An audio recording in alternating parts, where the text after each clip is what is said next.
Il se trouve que j'ai passé les dernières 72 heures à Séville, donc entre Séville et Leicester, et quasiment 48 heures avec Leicester. Donc j'ai vu évoluer cet homme, Ranieri, que ce soit l'entraînement, les points presse, etc. Et je n'ai pas senti un seul instant, une épée de Damoclès au-dessus de sa tête. Je n'ai pas vu dans son comportement, dans les propos qu'il a tenus, même en coulisses, un homme qui se savait perdu et fini pour Leicester. J'ai même croisé, pour tout vous dire, à la fin une conversation, j'ai même capté une conversation entre lui et Sampaoli, qui, même suspendu, a fait un petit peu de son travail avec les médias, et ils se sont dit, Ranieri a dit à Sampaoli, on se retrouve dans 3 semaines. Donc il savait et pas a priori lâché comme ça par les dirigeants thaïlandais de Leicester, ça prouve qu'une fois de plus, le foot, c'est l'école de l'injustice, mes amis. On va en parler.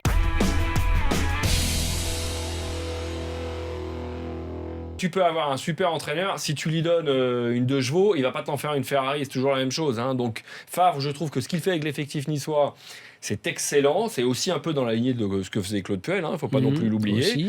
Et puis il a porté sa touche et ça tourne bien. Maintenant, le titre, et puis je pense que ce que je dis souvent, moi, et j'en ai joué des championnats, il faudra attendre quand même la fin, parce que souvent, j'ai vu beaucoup d'équipes se retrouver à 5-6 journées de la fin, être très bien placées, et se retrouver à la 4e, voire la 5e place, et dire on n'a pas eu de chance. On prend l'exemple de l'équipe de l'Olympique de Marseille, de Bielsa, qui se voyait plus ou moins pour le titre, voire 2e, et qui se retrouvaient 4e, voire 5e du championnat. Donc il faut que Nice, et on l'a vu, ils ont souvent des bons résultats, et des résultats ric-rac, où ils récupèrent 3 points.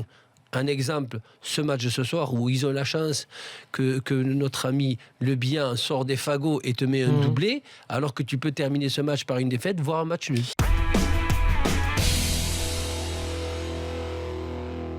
Vraiment un très très beau but volontaire. D'ailleurs, quand le gardien est sorti et qu'il a cherché à le mettre en lucarne, là, quand même, fallait le faire. Parce que sur le coup, il fait le crochet. Bon, et il se jette pas, ça c'est une bonne chose déjà. Et quand il revient, il peut essayer de trouver l'attaquant, parce qu'il y a l'avancante qui est là. Je pensais qu'il allait chercher à la tête de l'attaquant. Il a en tête de frapper au but, mais ce qui est bien, c'est qu'il l'enroule, et il l'enroule pas juste cadré, il l'enroule, c'est-à-dire que même s'il y a le gardien, il enroule il vise lucarne opposée, même le gardien ne le prend pas. Non, mais c'est même pas le gardien, il y a un défenseur. Oui, on pense que c'est tellement entre le défenseur et l'équerre. Mais en plus, en pleine lucarne, sur la barre, c'est-à-dire que cette position-là, même s'il y a le gardien, il y a quand même but. Voilà, c'est ça. C'est vrai que c'est un très très beau but. C'est un tout, en fait. Cette nouvelle équipe de Nantes te plaît à voir ces enchaînements, parce que ça me rappelle un petit peu, allez, on va dire, la façon de jouer de Nantes d'avant, qui se projetait à 4-5 de la main, c'est une bonne chose.